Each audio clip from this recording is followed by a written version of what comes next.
Today on Game Talk Live, we talk the ins and outs of Overwatch League and how the pros are adapting to the changing meta. With 2 years of evolution under its belt, Blizzard's hero shooter is on the road to becoming the household name of esports. All aboard the payload.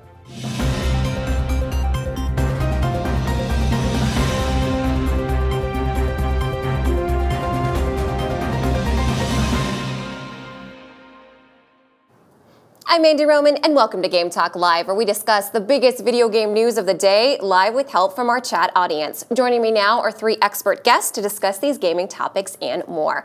First up is Eric. Eric Lundquist spent the last 6 years in Seoul casting the best tournaments in a variety of top esports titles. His work includes numerous seasons of StarCraft 2, League of Legends, Hearthstone, and Overwatch with South Korean broadcasters GOM TV and OGN. He returned to the United States in May of 2017 to begin working with Blizzard on the Overwatch League.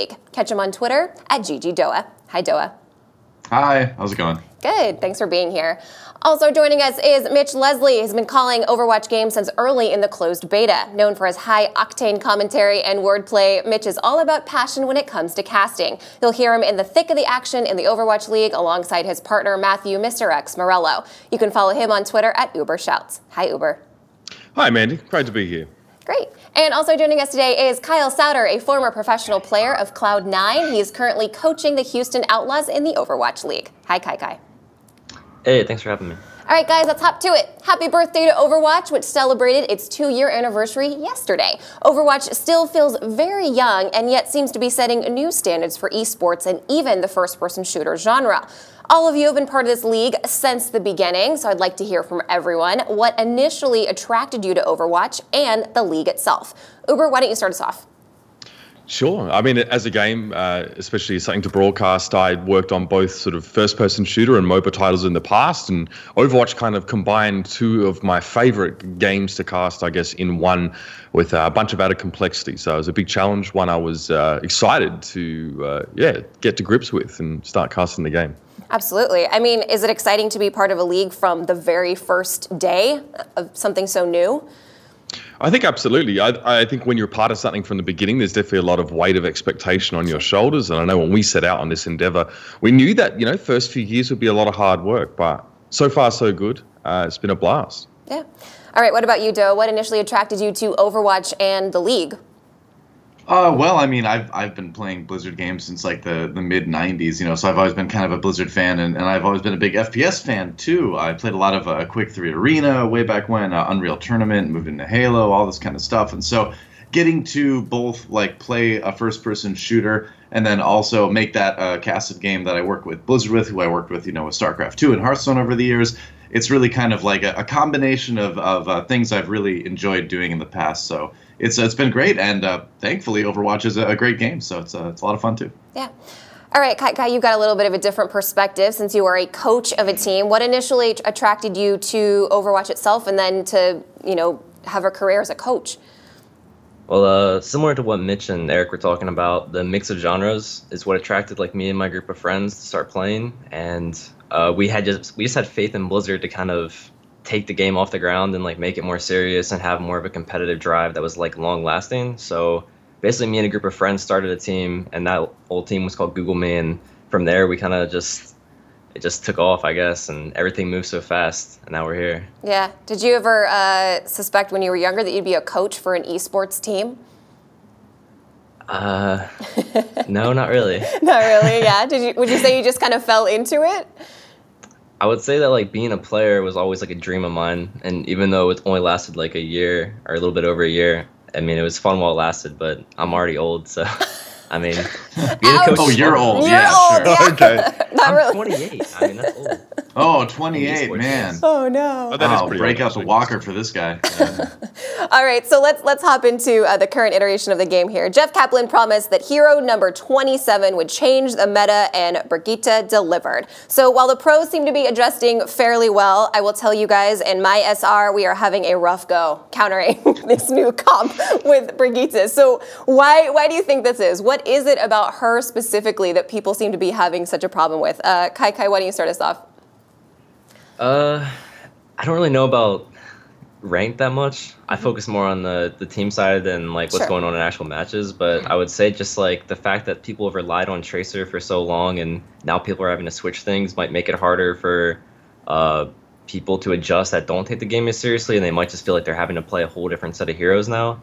In terms of like the competitive side, I would say just like teams have relied on Tracer for so long, and now even if you don't have a Brigitte or however you say your name, Brigitte, it's still Baguette. Brigitte. If you pick Tracer, you still know the other team can swap to Brigitte. So Brigitte, I'm just gonna call her Brigitte. Okay. Okay. So I mean, it's kind of shaken a lot of things up and it's made counter picks a lot more interesting, I guess. But I mean, I still think there's a lot to figure out from everyone. So we'll see where it ends up. Sure. You could almost say that like it's nice to be on a team where maybe not having to play Tracer in the meta is a boon for some teams, wouldn't you say? I mean, I've only been on this team for a couple weeks though, so Sure. Okay, so DoA, why do you think people in not the highest echelon of play are having problems with her? Perfect person. Well, she just yeah, that too. But like she also just changes everything completely, right? I mean, people are used to just jumping on people with Winston and all that, and like getting up close and not paying as much attention to positioning. And Brigitte really punishes that, where if you are that Winston, you jump onto the back line, she's just going to shield bash you, then you're stunned and you're not going to last too long. So she does kind of change the way that you have to approach engaging in a lot of games at every level, really, from gold all the way to gold or silver all the way up to grandmaster, right? So not adapting to that is a problem, and I would say at lower elos, I'm like in like mid plat right now myself. It's taken a little bit longer to adjust, but if you're having trouble with it, my advice is just to play Brigitte, because not only do you win more games, but you understand like how it works too. So when you play against it, then you can kind of be ready for where she's going to be coming from and kind of be ready to handle that. Sure. Uber, have we seen other heroes introduced that have kind of disrupted the meta as much as Brigitte has? Yeah, I think that we have at different times. I think when Ana was actually first released, she was initially perhaps not sort of making huge splashes, but all of a sudden she changed the game into a competitive meta that involved pretty much just stacking tanks and then using Ana's incredible healing power to sort of keep them up. So that was a very big shake-up, probably far more than we've seen from Brigitte now. If you see how the follow-on from her has affected the game, it's not been nearly as meteoric. You could say the same about Orisa as well, to a degree. Orisa sort of brought in a composition, or made it possible to play a composition where you sort of sat around and played more statically and sort of discouraged aggression or people sort of diving straight at you. So I think with each release, we have seen the meta shaken up a little bit, but sometimes these heroes are brought in to be a little bit undertuned or overtuned, and these wrinkles are worked out as time goes on, and eventually we sort of start to settle around a general consensus. Sure. Well, something too that seems really strong early on is going to get like figured out by the pros, over the next month or two, and then it's like, oh, we thought this was really strong, but it's really not so bad. It's easier to play around. Except for Mercy. Mercy was the exception there.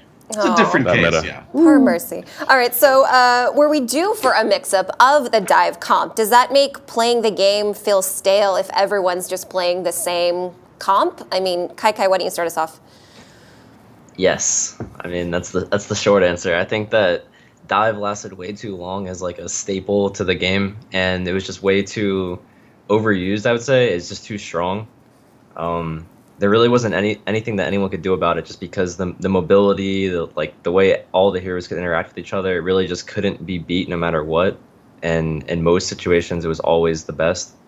There was a few like neat situations where you could do other stuff to counter it or just do something different based on like the map geometry, but it lasted like a year and a half, I think, and that's just way too long. I don't think the players or the teams were really having fun with it anymore. I don't think that, like, if you got into a ranked game and one team was playing dive and the other team wasn't, it didn't really feel fun. I don't know. That's just my take on it. Sure. I mean, Uber, what does that mean, do you think, from a spectator point of view, and also, as a caster? I mean, do you feel like it makes it a little bit stale or not as fun to watch if everyone's just playing the same comp? There's actually two sides of this one, I think. Firstly, like if you see the same team compositions sort of fighting against each other a lot, it probably does get a little bit stale, right? Because you sort of know what to expect or you've seen it all before. But then there's a degree for a viewer. With Overwatch is already a difficult game to sort of spectate and sort of fully understand because it's so chaotic and there's a lot of moving parts. So sometimes if there's a meta that's been set in for a while, it assists viewers to actually be able to follow trends during the game and sort of make more sense of the picture that they're seeing. So I think it really depends on who you ask in a lot of cases, but generally I think any meta that settles in for, as KyKy put it, like 18 months or something like that, you probably don't want. I think the core philosophy behind Blizzard sort of designing Overwatch is that, they want to see a diverse offering of heroes sort of at all times. This in practice is hard to achieve, but I think that's sort of where they're heading to, and they're trying to, lay the groundwork for that to be something in the future where we just, have tons of heroes, sure. Like other games out there, and we see a ton of diversity as well. Yeah. So I never thought I'd see the day where teams are requesting Hanzo in competitive play. So once patch 1.23 makes its way to the league, do you think we'll see significant Hanzo play? DoA? I mean, we don't really know when that's going to be yet, so it's hard to say what changes will have kind of come into the game by the time, new Hanzo makes it in. Already on the live server, there's a nerf that kind of brings some of his damage down, and that kind of makes him a little bit less crazy than he has been on the ladder for the last couple of weeks on the live server. So I guess, part of it is we'll kind of wait and see what state he is in and what state the game is in when that finally makes it to Overwatch League. But, it could potentially change a lot, and it is kind of fun to watch new Hanzo. But the thing is, we're already seeing like a ton of Hanzo in the Overwatch League right now. A lot of teams are figuring out good double sniper compositions, and so honestly, when 1.23 or whatever iteration is at the time put into Overwatch League comes in, things might not actually change that much anymore. So we'll see. So how much time do you guys personally get to play Overwatch? I mean, and do you think this is a key factor in your job and your position? KyKy? I do not really get any time to play it. I have less free time than the players, I think. I think all staff members on every team feel the same way. Like, it's basically because we're there while they're practicing, while they're scrimming, at matches, everything else. But then after that, we still have to put in the extra work to, go over the strategy or, all that kind of stuff, while the players just go home and they play or they start practicing more. So I don't really feel like I have any free time. And when I do, I usually try to unwind by playing a different game for a couple hours, and then I go to sleep, or maybe I might watch a show. But I don't really have to play. I don't really feel like I need to play either. I don't feel like it's important for staff members to play the game anymore. I feel like just because we're spending 8 hours a day watching it and analyzing it so deeply that we already have a really good understanding, or everyone should have a really good understanding of how everything's going to work or flow together. And I mean, maybe it helps that I was a former player too, so I can think like a player, but I don't think it's important, and I don't really if I had an hour more, I probably wouldn't put that towards Overwatch. That's what I'm saying. Gotcha. All right, Uber, what about you? I think it's kind of a weird thing when your hobby or your side pastime actually becomes your job, when sort of your passion and pastime intersect. I get some time to play. Geez, I'm not nearly ranked as high as I used to be. It's definitely a struggle to try and sort of keep up the game time that would require me to sort of be up there. But look, sometimes after the broadcaster, we'll get home and me and Matt or DoA, or we'll get a group together and sort of play some games. But sometimes after sort of working with the game all day, and it's a fairly, a draining environment, you don't always feel like playing it. Maybe just watch some YouTube or something like that. Quite often I get home and actually just watch the rebroadcast for European audiences of the Overwatch League and try and review my work. So this is the kind of job where we all came in here with it being such a passion of ours, and now it is a job that it can be very difficult to sort of find a spot for it to be just a leisure activity. And for many, like Kyle, it just isn't. Right. So DoA, you said you're in platinum now, or do you have time to play any comp? I came so close to hitting diamond last season. That was going to be the highest I'd ever gotten on the ladder. And I mean, I'm 35 right now, so I don't really anticipate to get too much higher. I'm not as quick on the scoped headshots as I used to be in Unreal Tournament. But so I play Zenyatta, and that's fun enough. But I'm kind of in the same boat as Mitch, right? Where when you watch it all day and you're with the game all day, it's just like any other job, right? When you come home, you don't necessarily want to keep doing what you've been doing, all day. That said, usually on days off, I usually play an hour or two of Overwatch, and sometimes before the cast, I'll play a little bit. So it's I really do like the game, and I've probably played Overwatch the most out of any game I've casted besides StarCraft 2 over the years. Played a lot of Hearthstone too, I suppose, but Overwatch is just a game that I just love to log on and play, even if it's only like a couple rounds of quick play, just like be in the game. And I think forecasting, while it is more important to watch VODs and kind of study those and use that as preparation for casting, I think especially when a new hero comes out, and just in general, it's good to get in the game yourself and play it a bit yourself too, so that you can familiarize yourself with how it feels to be that character in that situation. So when you're watching the game, you can kind of be like, oh, I don't think he's going to peek that corner because of this hero being there and all that. So I do think playing the game gives you a certain insight into, calling what's going on in the pro games a little bit better, even if I'm obviously not at that level. Sure. So is there a tool or feature for Overwatch you feel can make your job easier? Uber? I think as time goes on as well, being able to people being able to review their own gameplay will be really important, even for me personally. I mean, I don't know how long I could survive watching my own footage, but I think that's a really important aspect in games like StarCraft that Blizzard has implemented, where you can sort of watch your replays and actually analyze your mistakes. I think for every player, from a casual or a budding competitive player, that'd be a really nice something to have added into the game. And those things are definitely in the works. We know that Blizzard have obviously sort of taken great strides in trying to level up the broadcast quality by having some of these features built in. They haven't made it to live yet. That for me would be awesome.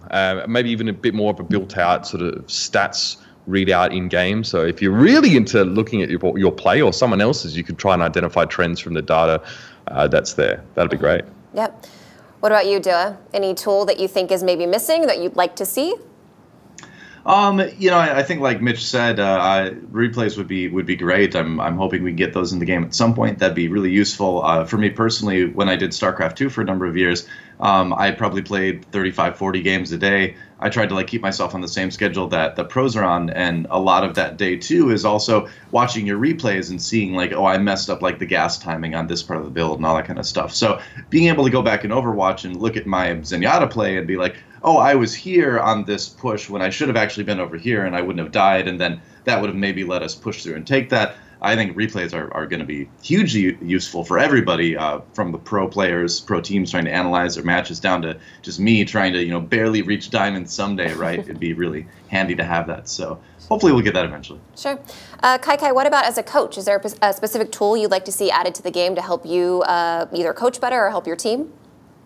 They covered it pretty much, stats and replays. I think for stats specifically, it would just free up a lot of my time, even because there's many instances where the players will ask me oh, what is this other player doing that I'm not, in a scrim, and then I'll explain it to them, or I might have to go back and watch that player specifically and compare it, or swap back and forth. And just be oh, this guy's just going for more damage, or he's more aggressive. But if you had a scoreboard or a stat board, you could just literally be oh, this guy's clearly favoring damage over healing, or he's just being more aggressive, he's taking more risks, he has more deaths but more damage, anything like that. So, just stats in general would just be so much more helpful.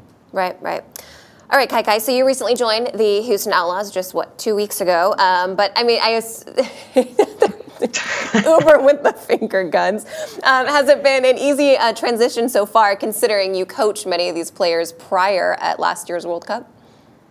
Yeah, I think it's actually the only team that I could have had an easy transition to. I think because of the public outcries against me, my reputation has kind of gone down for whatever reason.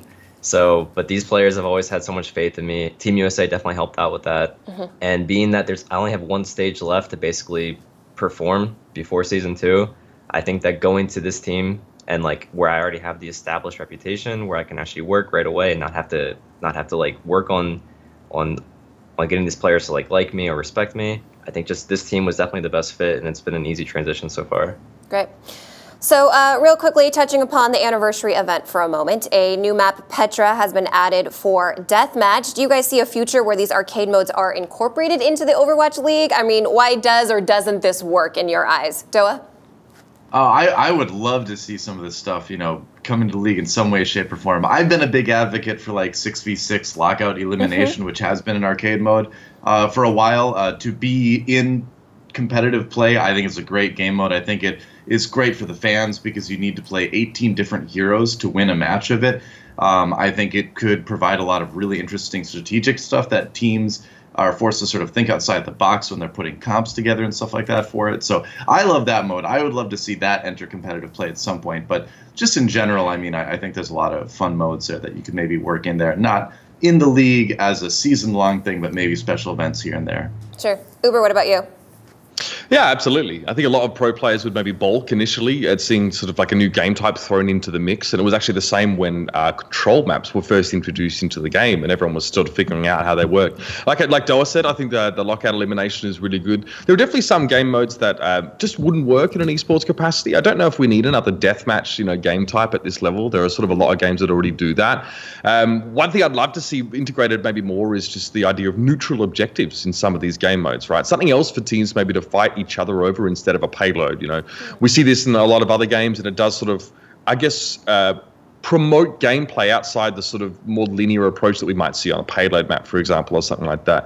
But I do like where we're at now, and I think even the maps, as you see, we have in the Overwatch League, there's always room for tweaks and little balance changes. We just saw Horizon Lunar Colony receive a bit of a brush up in that regard as well. So there are definitely some modes, but I think maybe the best modes are yet to come as we start to really get an understanding of how Overwatch as the mechanics and game types interact and how players take to them. So I love the idea of arcade as a testing ground for these ideas that may eventually one day make it into competitive. Sure. KyKy, what about you? Is there a mode that you see could work in competitive play or the league? I really wanted Capture the Flag to work, but the more that I see it in like the arcade, I just don't feel like it can. I would like to see, like, instead of 2 CP, having 3 CP, see how that works. I would really like to see the control maps. I'd like to see what it would look like if maybe the percentages ticked up twice as slow so that the maps are longer and then it wasn't just like the first team wins the first team fight and then they can easily snowball to 100% and then the other team caps, and it feels like the same situation all the time. So I'd like to see what it looked like with number tweaking there. Yeah. I'm very disappointed none of you said May's snowball fight, so whatever. All right. How about oddball games? I just want to be the Yeti. All right, it's time to take a quick break, but before we do, I want to ask our viewers to leave a comment or send us a tweet at Game Talk Live letting us know what topics you'd like to see us discuss on the show. We'll be right back. Hi, my name's Todd. We're going to be playing some H1Z1, and a lot of you out there are going to be able to win some prizes by guessing when our guests die. Sasha, are you ready to go play some H1Z1? Let's do this. I think we've seen this story before. We got a lot of guests tonight from all over the world. They're competing for a trophy, our Champion of the Night prize. Which one of you is going to be the best player tonight? Anybody that comes in my way is done. Get a helmet, get a backpack, get a rifle. Kill everyone. Kill that person. Engage. Kill. Oh my God! I give the people what they want to see. Oh my God! Oh wow, he took a big hit. He got it, guys! Can you throw me in like the Norwegian server or like someplace where they're just not gonna find me? No. Did I die first? No one's died that early in the game ever.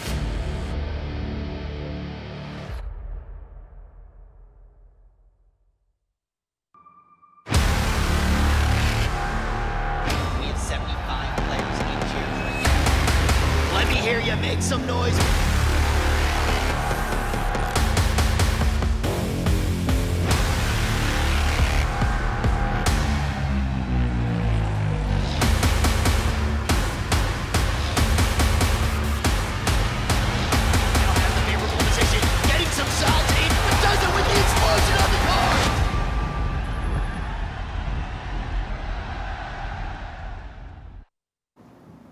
All right, welcome back, everybody. With the start of Stage 4, we're just a few games away from reaching the grand finals in New York. Throughout the season, we've seen a lot of roster and staff changes across all teams. So in your opinion, when should the options to trade or recruit new players occur? KyKy, why don't you start us off as someone that just came to a new organization? Well, I don't think, like, you can't really limit the staff trading or acquiring new staff throughout the season. I don't think that, like, us as staff members, we're not even on the same contracts as the players. We're not even like technically Overwatch League. We're just part of the organizations themselves. But I think the player trading deadline seemed fine to me. I think it all seemed to make sense. The weird thing was that the visas took so long and that we didn't get to see some of the players that were traded in Stage 2 end up being here until Stage 4. I think that was like the weird thing, but that's a visa issue, not really a league issue. Right. For staff, though, I mean, I think adding staff so late is weird, kind of like what I was mentioning earlier with like if a coach was to come in stage 4, you would have to go through so many like things of establishing respect or like basically something new, and it's not really enough time, but in certain situations it can be fun, I guess. So yeah. I don't know. Yeah, Uber, I mean, what do you think this does to kind of just player morale and building rapport between players and like that energy? Because that's so important. I mean, if we keep trading in a short period of time, doesn't that get effect? You know, isn't that an effect of that? I think that it does have its impacts on the players. I think we kind of see it all the time. It's a difficult argument because obviously there are some teams that are put in positions where they sort of maybe need to make changes. But if your windows, your deadlines are very open, then it might cause a little bit of frivolity with mixing and matching of players and picking up rosters. I don't really have too much of an issue with the window itself. I think that it is definitely up to the teams themselves to be responsible for cultivating an environment where the players feel like that they can excel. And obviously the Overwatch League wants to create an environment where they can assist with that quite extensively. In terms of the deadlines are fine, but I think Kyle made a great point there as well. We saw players that theoretically would have been able to play in stage 3 that couldn't even be here until stage 4. So when you have fairly tight deadlines, you almost have to add this extra amount of time on top for sort of players to arrive and be there. So, we're just seeing it now, like just players now getting to play in stage 4 that were picked up at the end of stage 2 and such. So I think that's something we just got to sort of figure out as we go along as well, and what's best for the players, especially for players sort of, incoming or outgoing. For outgoing players, that they can still seek other opportunities within a reasonable time frame and still be a part of the league if they choose to do so. And for incoming players, they have enough time to sort of settle in and make sure they can sort of get set up around the infrastructure of the league. Right. So even just from a fan perspective, I admittedly have a hard time following who is swapping to kind of which team or who's new or who's benched or whatever it is. I mean, how do you keep up, DoA? Well, the nice thing is we get emails about that kind of stuff, so we usually find out, and a lot of times, to be fair, we know about these things before they're announced too. So we do have a chance to sort of adapt to that. I think overall with the trade deadlines and all that, it's not something I've thought a whole lot about, but it seems okay to me the way it is now. I'll let greater minds kind of figure that one out.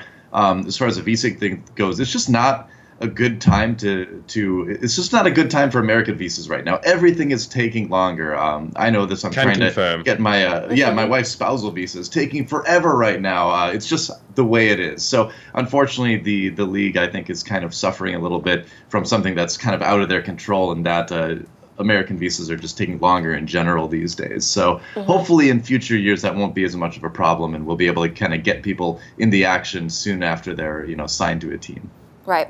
So, guys, my heart just breaks for Shanghai Dragons. I mean, they currently stand at 0-33. Help us understand the reason for them not being able to take a single match this entire season. Is it roster issue, language barrier? Is it something else? KyKy, why don't you start us off?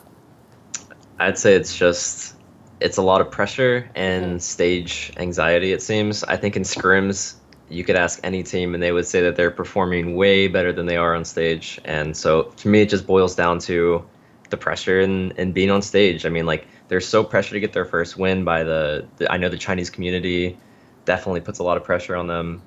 I know that they probably just have a lot of pressure on themselves. I know that Gaguri specifically, she's gotten like a lot of attention that might overwhelm her. I'm not really sure how that affects her, but I'm sure it affects her in some way. And yeah, I mean, like I said, in scrims, they're a lot better, and I think that they could get their first win at any time. They just have to overcome it. Right. Uber, what do you think? I mean, they have come so close to winning on multiple occasions. I actually just covered one of their matches last night. At the start of this stage, it definitely struck me, in the first week at least, that perhaps Shanghai didn't hit the ground running in terms of the new meta we actually discussed before the break, in terms of utilising Brigitte and also playing around her a little bit. You have a team that came into the league, and I think initially when they first sort of hit the ground, it was definitely clear to see that the understanding of sort of how the way the game was played from the Chinese scene differed a little bit, as opposed to the Western scene and maybe even in Korea. So it definitely took them a while to sort of get to the same point or reach the same understanding that a lot of teams had done so. You also, you factored that in with the fact that you take half your team and you sort of replace it now with 3 people from South Korea who speak a completely different language, and then you need to sort of integrate them. And these players that you put in, like as Fearless, Gaguri, and Ado, even Damien later on in the piece, these are people that are performing centerpiece roles on this roster. So being able to integrate with the support lineup or your tanks is super important it's such a huge barrier to overcome for these guys. And unfortunately, they definitely complicated their situation by adding these players in. Naturally, it's an upgrade in many of those roles. We've seen individuals like Fearless and Gregory really step up to the plate. But communication is so important. You look at a team like the Florida Mayhem, for example, who've been together for so long and still struggle with that. And it shows on the standings in the league. DoA, what do you think? Well, I think at the end of the day, you know, a player is only as good as they can perform on stage, right? I mean, scrims is one thing, and you can be great in scrims when the pressure is off, but, you know, when you're professional, you need to be able to perform on stage. That's where it counts. And unfortunately, it looks like this group of players just hasn't been able to do that. And I agree with Uber in that, you know, you do complicate things by adding in these other players that speak a different language, even though they are all individually, I think, major upgrades from the players that filled those roles before on the Shanghai Dragons. At the same time, I think you have to look at how this team was formed in the first place. And I think there were a lot better players in China that you could have gotten for this team that were not picked up. And, you know, now the organization is suffering for that too. And you know, obviously, I think it's way too late in Overwatch League Season 1 for Shanghai to really pick it up. I personally don't think that they're going to win a match in Stage 1. I think it's going to be great for them that they have this long off season to retool the team. I think you keep the players you added on later. You know, you keep probably Fearless. You definitely keep Gregory. She's awesome. You keep Otto as well, and you kind of maybe replace some other players with those other roles. And however you do that is fine. You know, whatever it takes to win. But you know, again, I think there's a lot of good Chinese players out there that are kind of getting overlooked, unfortunately, for this team, and maybe by other teams in the league too. So on the opposite end, NYXL is excelling, pun intended, and remains at the top of every stage. So what specific factors do you attribute their success to? Uber? I think they're very cohesive, but more importantly, they really understand the way the game is supposed to be played at each juncture. I think at each stage, they develop a really good sort of feel. Some of their losses have sort of occurred, in my opinion, where maybe they're not super prepared for their opponents. I actually can attribute many of the very few losses that New York actually have to those sort of situations. We're seeing it in Stage 4 as well. I think that coaching staff definitely deserves a big rap. I think they've really been able to work very well with their team, you know, going as deep as developing very extensive analytics just to sort of supplement the roster. And I also think the conditions for the players are very good. I think when you're winning, you know, you definitely feel a little bit less pressure on you. Sure, you have a target on your back, but I know, especially in Stage 3, New York were able to sort of, you know, cruise through fairly comfortably because they already had a good take on the way the game should be best played. And their individuals are just incredible. I mean, I don't think there are many teams whose Zenyatta player can effectively function as a top scoring DPS player. You have a huge amount of flexibility from a player like Libero, who can just perform at a multitude of different roles so well. And then Sabiobi, who statistically looks, you know, about middle of the road, always seems to step up and actually have like top 3 performances in games that really matter. So when his team needs him, he can just go wild. That coupled with their tanks, which is a very common theme from teams that originated from Korea, their tanks and supports are very good. You have just a perfect mix right now. Great. All right, guys, this has been a great discussion. A huge thank you to all of our viewers and our guests for being here. Tell us in your eyes who is the top performing player of the season you think and where people can find you on social media. And we'll start with DoA. All right, well, I mean, I think it's no secret that I think JJoNak is far and away the best player in the league right now. I mean, no other player brings as much as he brings to his role on the team. He's just so much ahead of any other flex support in the league that no doubt in my mind, he's the best. It has nothing to do with the fact that Zen's my main too. No bias there at all, really, trust me. There's a little bit of bias, but not much. As far as social media goes, you can find me at GGDoA on Twitter, or my Instagram is DoA Games, because somebody took GGDoA. I don't know why they would do that, but DoA Games on Instagram, GGDoA on Twitter. Thanks for having me. It's been a lot of fun. All right, thanks, DoA. All right, Uber, who is your top player currently, and where can people find you online? Top player for me is KyKy from the Philadelphia Fusion. I think is a hit scan main now, playing a lot of Widowmaker. He's just the most explosive individual. We've seen him on multiple occasions put the team on his back and sort of drag them out to a victory. I think he's only going to get better. He thrives in that sort of adversarial environment that Philadelphia often suffers in the arena. So he's my favorite by far. You can follow me at Uber Shouts. Feel free to tweet at me any concerns you have with rideshare programs. Not at me. Try and find the actual Twitter for those guys. But yeah, I'll catch you on the Twitter sphere. Great. All right, KyKy, who's your top player and where can people find you online? I'd say for me, From the inside, I'd say my top player would have to be Fissure. I think that the level of that he's added to Gladiators is actually crazy. Like he went from being a caller in Spitfire, Panthera, he went to Gladiators and he started taking over strategy, calling, all that stuff. Combined with like just his raw skill, like mechanical skill with Winston and his primal rages. Like for me, he's hands down like not just the best player, but probably one of the best people to just have on your team. So for me, it's got to be Fissure. Great. And you can find me on Twitter at KyKy. Great. KyKy. Thank you, Kyle. Thanks to everyone who watched, commented, and shared the show. I'm Andy Roman. Don't forget to like our Facebook page and watch Game Talk live every Monday, Wednesday, and Friday at 2 p.m. Pacific. Have a great weekend, everybody.